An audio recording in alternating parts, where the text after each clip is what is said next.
Bonjour et bienvenue sur Original Comics. Aujourd'hui, quoi de neuf chez Urban Comics? Eh bien, cette semaine, Urban Comics est sous le signe de l'auteur Geoff Johns qui nous ramène cette semaine deux fins de série, notamment la sortie du deuxième et dernier volume de Shazam Rebirth qui se sera fait pas mal attendre, mais qui nous arrive enfin et qui conclut de manière assez chouette cette petite série sur la grande famille Shazam et Billy Batson. Le principe de ce tome-là, c'est qu'on va continuer l'escapade de la famille de Billy Batson dans les royaumes magiques de l'univers de DC Comics.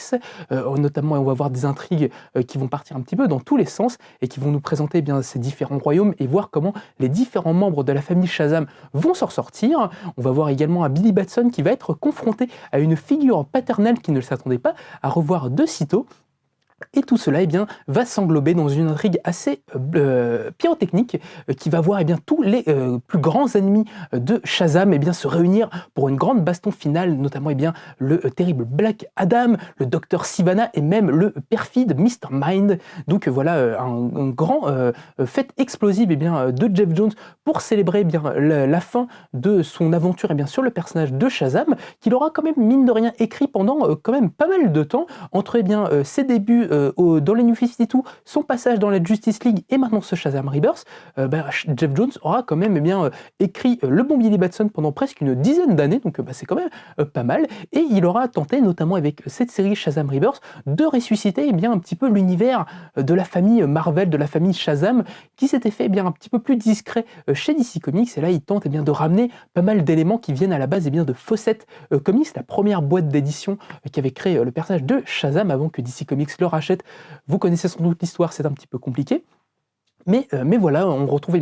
pas mal de personnages qu'on n'avait plus trop vus dans cet univers-là, et Geoff Johns en profite pour ramener pas mal de personnages qu'il a pu créer lui-même, ou en tout cas réinventer, et il s'autorise une petite fête de famille en faisant venir pas mal de dessinateurs avec qui il a l'habitude de travailler, notamment Dale Engelsham, avec qui il avait réalisé notamment un très très bon run sur la Justice Society of America durant les années 2000, qui est un auteur que moi j'aime vraiment beaucoup, qui a un style un petit peu vintage, mais vraiment très élégant, et qui nous propose toujours des planches plein de vie qui sont vraiment super. Et il est également accompagné par Scott Collins, un auteur aussi qu'il connaît vraiment très très bien, parce qu'il a fait beaucoup de Flash avec lui, et qui est un auteur qui a un trait très généreux et un peu fouillis, mais qui avait notamment été encreur pour George Pérez, s'il vous plaît. Donc voilà, un Shazam qui se conclut de très très belle manière et qui annonce de très belles choses pour la suite.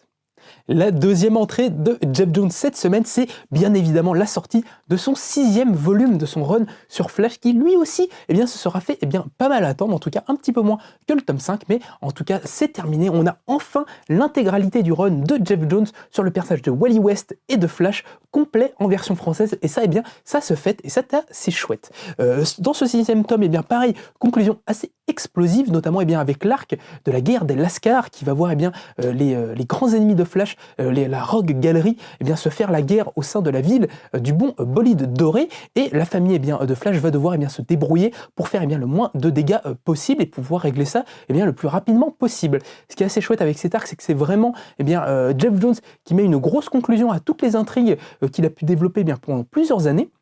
Flash, il a vraiment l'une des galeries de méchants, je trouve, les plus intéressantes, surtout que lui, il a vraiment un rapport très particulier à chacun de ses personnages, et c'est ces rapports particuliers et très personnels que Geoff Johns va chercher à développer et surtout à donner, à jouer en fait dans cette dernière guerre des Lascars, et qui est vraiment très très chouette, et que moi je vous conseille beaucoup de découvrir. C'est notamment dessiné par le superbe Howard Porter, un auteur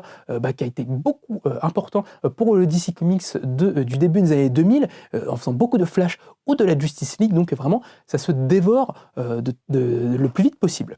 L'autre chose, c'est que dans ce 5e volume, Urban Comics ont fait le choix de rajouter d'autres récits que Geoff Johns a pu faire sur Flash après la fin de son run. Donc on va notamment retrouver le très culte, mais parfois un petit peu controversé, Flash Rebirth, donc du coup la série de 2006, si je ne dis pas de bêtises,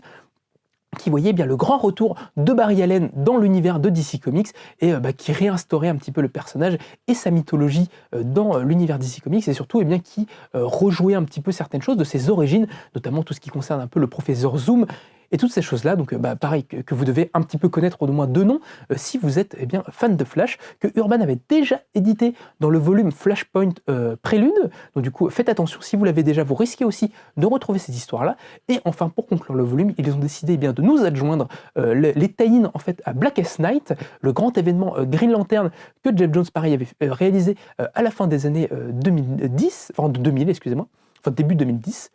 et qui montrait ce qui se passait pour Flash, Barry Allen et Wally West durant ce grand événement des Green Lantern. Donc du coup, de quoi être assez complet sur le personnage et de pouvoir conclure en bonne et due forme le run de l'auteur. Ce qui est du coup après en fait ce run-là, on va très vite basculer chez DC Comics sur le reboot des New 52. Donc du coup, Wally West va être mis au placard pendant quelques temps, et ça, on va surtout se concentrer sur Barry Allen. Mais si après avoir lu ce Jeff Jones Présence Flash, vous avez envie de retrouver le personnage de Wally West, ne vous faites pas d'inquiétude, vous allez pouvoir le retrouver dès maintenant dans la dernière série en date Flash, Flash Infinite, qui est actuellement une des meilleures séries publiées par DC Comics, scénarisée de main de maître par Jeremy Adams, qui réussit retrouver le meilleur, à mon sens, de ce que Jeff Jones et Mark Waid avaient pu faire sur le personnage, et surtout qui nous réinstaure Wally en Flash principal. Donc ça, si vous avez envie de continuer les histoires du personnage, moi je vous, en plus de ce 6e tome de Jeff Jones Présent Flash, moi je vous conseille plus que tout ce Flash Infinite, qui est pour l'instant vraiment un sans faute, et qui est vraiment super cool à suivre. Pareil, si après ce volume-là de Flash, vous avez envie d'en retrouver un petit peu plus, notamment vis-à-vis des Lascars, vous pourrez vous rediriger vers le volume des Rogues, du coup qui est un des derniers ouvrages sortis dans le Black Label de Urban Comics, qui est du coup une série un petit peu what if, qui va nous présenter un futur dans lequel la plupart des ennemis de Flash sont un petit peu à la retraite, sont un petit peu cassés, et vont décider un petit peu de retrouver du poil de la bête en se réunissant pour aller cambrioler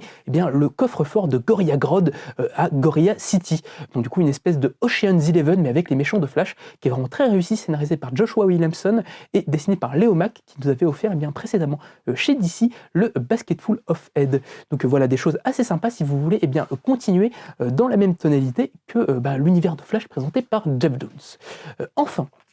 pour conclure, cette semaine, on a le traditionnel volume de Gotham Knight en ce début de mois. Du coup, l'après-quel du jeu vidéo sorti il y a peu, qui nous propose à chaque fois dans chaque chapitre une petite intrigue et surtout un petit code promo qui nous permet d'avoir un DLC. Donc, si vous êtes fan du jeu vidéo ou si vous avez envie d'y retourner avec plaisir avec des petits bonus, vous pouvez vous diriger vers cela.